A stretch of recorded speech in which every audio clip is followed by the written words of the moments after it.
in sweat boxes where we used to meet back in the day. You just lose 5 pounds just worshiping. It was awesome. So I'm going to preach to you today as if someone was home. I'm going to talk to you the way that I would talk at home when I'm home. I'm family, and I have no problem saying this. This isn't a well-polished, preached message. This is a message that God gave me last Friday morning in a hotel room.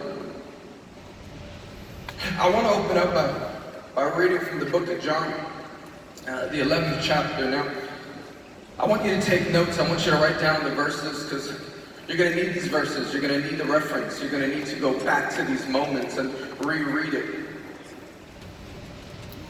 John chapter 11, verse 1, it says, a man named Lazarus was sick.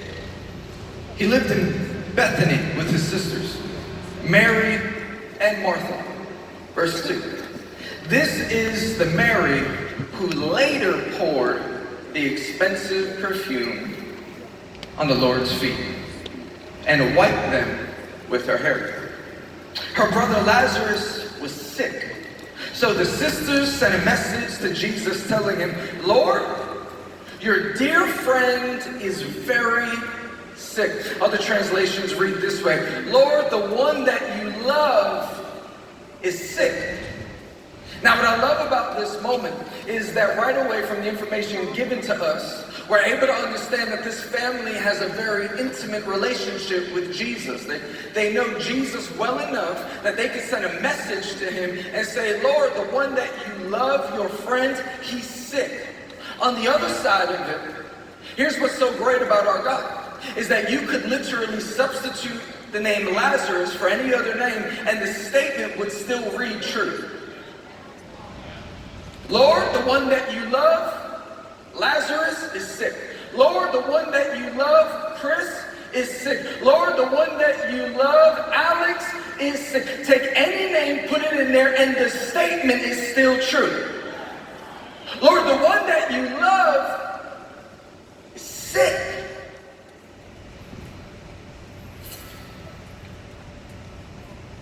Verse 4. But when Jesus heard about it, he said, Lazarus' sickness will not end in death. See, depending on the denomination or the church, if I were to make that statement, people would be taking laps at this very moment. They would be shouting, they would be running, they would be dancing. I may not be able to get back at this moment depending on the inflection of my voice. If I were just to read, but when Jesus heard about it and said, Lazarus' sickness, because they all know what's coming, they start shouting. It will not end in death. Glory be to God. You know what I realized though? I think because so many people shout for that moment, they miss the next statement and then completely miss out on what's really happening. Because what they think they got was their request received and answered, completely dismissing what it actually is that God is doing. But when Jesus heard about it, he said, Lazarus' sickness will not end in death. No, it happened for the glory of God. That is a whole word right there. No, it happened for the glory of God. Lazarus' sickness will not end in death. No, it happens for the glory of God. Listen, so that the Son of God will receive glory from this. So that the Son of God will receive glory from this. So that Lazarus has a testimony and he can post it on Instagram. Nope, that's not it. So that I can write a song about it and it can become a big hit. Nope, that's not it. So that I can write a book and become a New York Times bestseller, although I would not be mad at that one. No, but that's not it. That's not it. That's not it. That's not it. So that Son of God will receive glory from this. So although Jesus loved Martha, Mary, and Lazarus, he stayed where he was for the next 2 days. Now, if you don't understand what's actually happening here, this can become not only peculiar, but frustrating. You know your friend is sick, you're only a few miles away, you're not that far at all, and you stayed where you were. Finally, he said to the disciples, let's go back to Judea.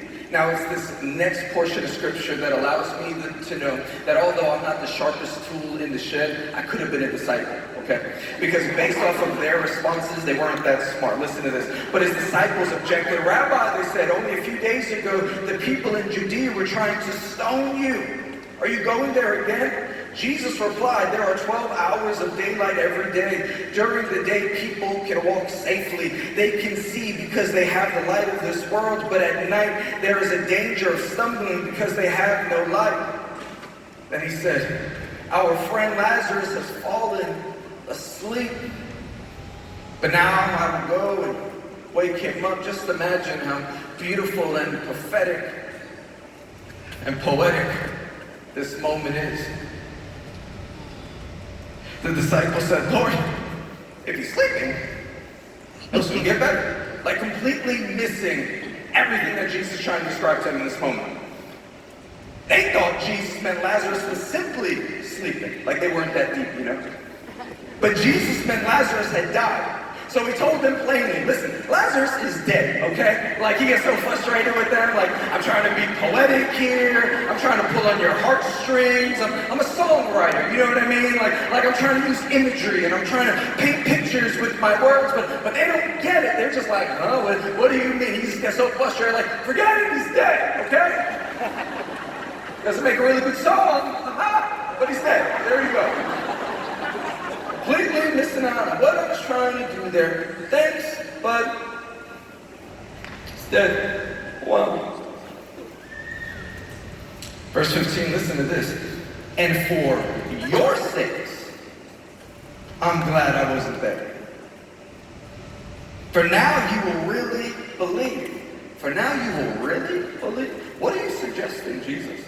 Up until this point, what? I partially believed, I only half-heartedly believe, I kind of believe, but I spent time around you, Jesus. Isn't it amazing that you can be around Jesus, you can be in community with Jesus, you can be in a 3-day incubator of a conference, be around the presence of God and still not fully believe. It's amazing how that works, and then Jesus has to posture and position and pivot himself to set you up to get your faith to rise up, because really, it's not where it needs to be, or should be. And for your sakes, I'm glad I wasn't there. For now you will really believe. Come, let's go see him. Thomas, nicknamed the twin, said to his fellow disciples, let's go too and die with Jesus. So dramatic.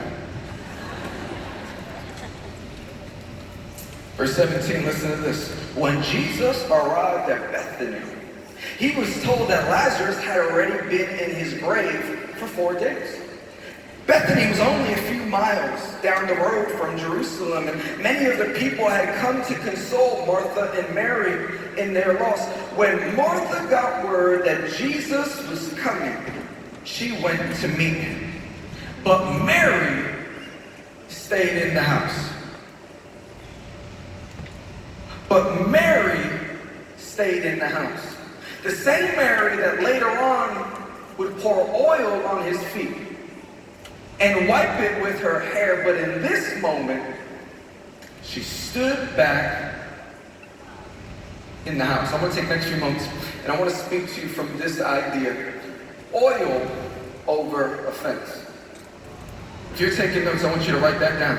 Oil over offense. If you've ever been around church or studied the Bible, you know I'm about to preach. Oil over offense. If you've ever been offended, go ahead and write that down. Oil over offense. If you're offended that I asked you to write that down, write it down. Oil over offense. Last Friday, I was in Texas, and I'm getting ready to preach. I'm preaching at 10 a.m. in the morning. It's about 9:15. I'm in my hotel room, and I'm trying to get my thoughts together because typically for me, I don't know what I'm actually going to preach until I get up to the stage. I wish it didn't work that way for me, but it does work that way for me. So what I'll do is I'll send several messages ahead of time, and then I'll just pray and I'll try to figure out, and I'm either preaching one of them or none of them. Production teams hate me. And I'm in my room and I'm trying to pray and I'm trying to gather my thoughts, and I got worship going, and I'm asking God, what do you want me to say? What do you want me to talk about with these people, with your people? What should I say? As I'm doing this, I'm trying to open up a package of socks that I have in my suitcase, and I have things going on, and so I'm impatient. I'm from Queens, New York, so we don't wait for anything. So I'm trying to do all these things at the same time, and as I grab the package, I go to bite the package with my teeth, and at the same time, my tooth pops out.